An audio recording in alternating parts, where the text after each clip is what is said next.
Diulang. Om Edid, Assalamualaikum sambil sore nih, sambil diskusi nih. Itu kenapa Yahudi itu merasa dia jadi bangsa yang tangguh? Iya, karena mungkin Yahudi itu tidak menjadikan kesulitan itu dijadikan sebagai tantangan bagi dia. Tidak sulit, tapi itu tantangan. Sementara kan Allah itu janjinya begini, kalau setiap bukan kesulitan ya, setiap tantangan yang bisa diselesaikan, maka Allah akan mengkuadratkan kemudahannya gitu loh. Sehingga angka kuadrat yang di situ adalah menjadi ilmu pengetahuan yang luar biasa dalam menghadapi tantangan selanjutnya di situ. Jadi sebetulnya Tuhan itu tidak pernah memberikan kesulitan, tapi memberikan tantangan. Tapi disitulah yang menjadi recharge untuk mereka, bilangan kuadrat itu, di mana tantangan itu bisa dilalui, maka kemudahan yang bisa didapatkan adalah dalam bentuk kuadrat. Berarti berapa tantangan itu kuadrat dari tantangan yang mereka hadapi. Gitu. Di situ Pak Agus, kalau saya melihat esensi yang sekarang sedang terjadi. Dan mereka hari-hari ini kan makin hari makin hebat ya. Makin hebat betul, karena tantangannya semakin bisa dilewati. Dan itu berlaku untuk siapapun. Bukan hanya orang. Artinya kita tidak bicara holistik ansih untuk satu sisi aja, tapi memang ini universal. Jadi berarti kata kuncinya itu mereka tidak pernah mengeluh dan tidak pernah merasa diperlakukan oleh alam atau oleh Tuhan ini sebagai semena-mena. Tetapi mereka menyambut apapun yang ada dalam kehidupan mereka dengan gembira, kemudian mereka berusaha untuk mengatasinya. Iya, karena mereka tidak pernah mengeluh terhadap masa depan mereka. Mereka tidak pernah mengeluh terhadap masa depan mereka. Ya karena mereka udah paham eksistensinya, untuk apa mengeluhkan masa depan gitu kan. Kalau kita lihat sejarah mereka tuh seperti apa sih Om Haidir di dunia ini? Secara rumpun kan mereka, kalau tidak salah itu berawal dari Nabi Yakub ya. Secara rumpun. Tapi mungkin secara pola pikir ya kita lihat ke belakang itu kan memang perulangan saja kan.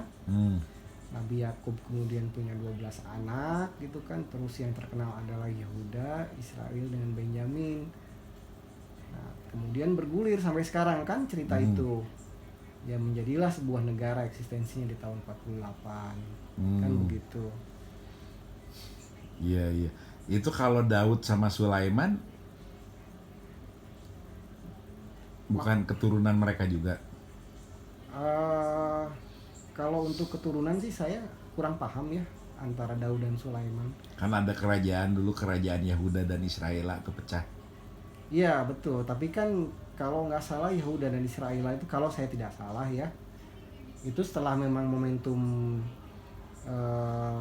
Nabi Sulaiman kan. Nabi Sulaiman itu kan abad 9 kan kalau nggak salah. Iya. Abad 9 sebelum Masehi. Iya. Abad 9 sebelum Masehi. Abad 12-nya itu Nabi Musa gitu kan. Nah, jangan lupa kalau Nabi Daud dan Sulaiman itu satu generasi. Satu generasi. Dan itu diyakini ketika zaman Nabi Sulaiman itu salah satu puncak teknologi umat manusia ya. Betul. Jadi kalau kita cerita kita lihat teorinya Bung Hatta bahwa peradaban itu pantarai kan, artinya dari primitif ke canggih, ke hal yang canggih. Ternyata memang itu justru kan fluktuatif. Cuman memang kita tidak bisa melihat lagi bahwa kecanggihan teknologi zaman Sulaiman itu seperti apa untuk di saat sekarang ini. Iya. Karena mungkin permintaan dari Sulaiman sendiri untuk tidak memberikan lagi kepada umat setelahnya gitu kan. Ya kan Sulaiman meninggal itu juga kalau nggak salah sedang megang tongkat ya. Betul. Tongkatnya dimakan rayap. Betul. Nah, itu bisa jadi ilmunya, ajarannya, kemudian teknologinya juga hilang ya. Betul. Itu sebagai simbol saja gitu kan. Betul.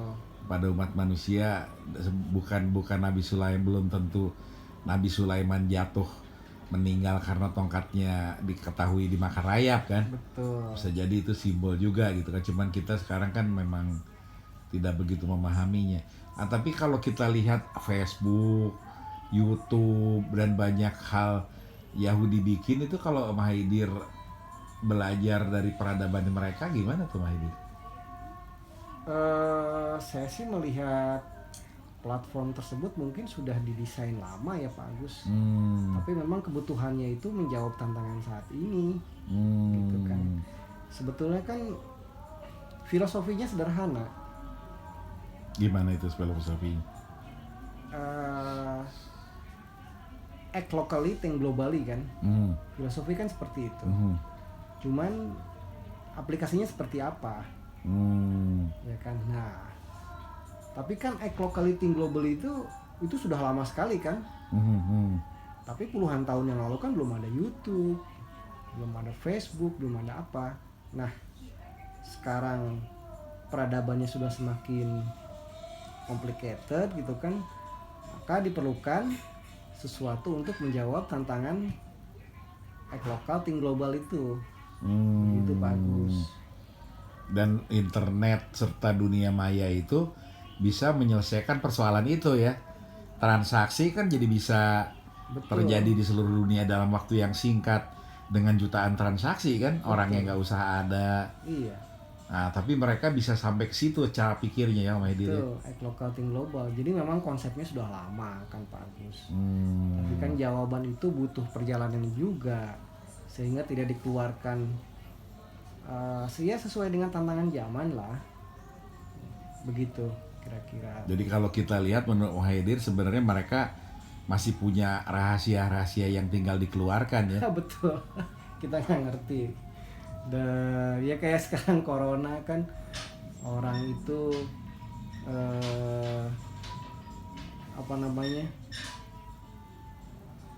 ini konspirasi atau bukan, masih debatable gitu kan. Tapi ya tetap kita melihat fakta-fakta yang terjadi ya seperti ini, dan ini dikeluarkan dalam bentuk menjawab tantangan peradaban juga gitu kan. Iya. Mau nggak mau emang jawabannya ke sana kok. Iya.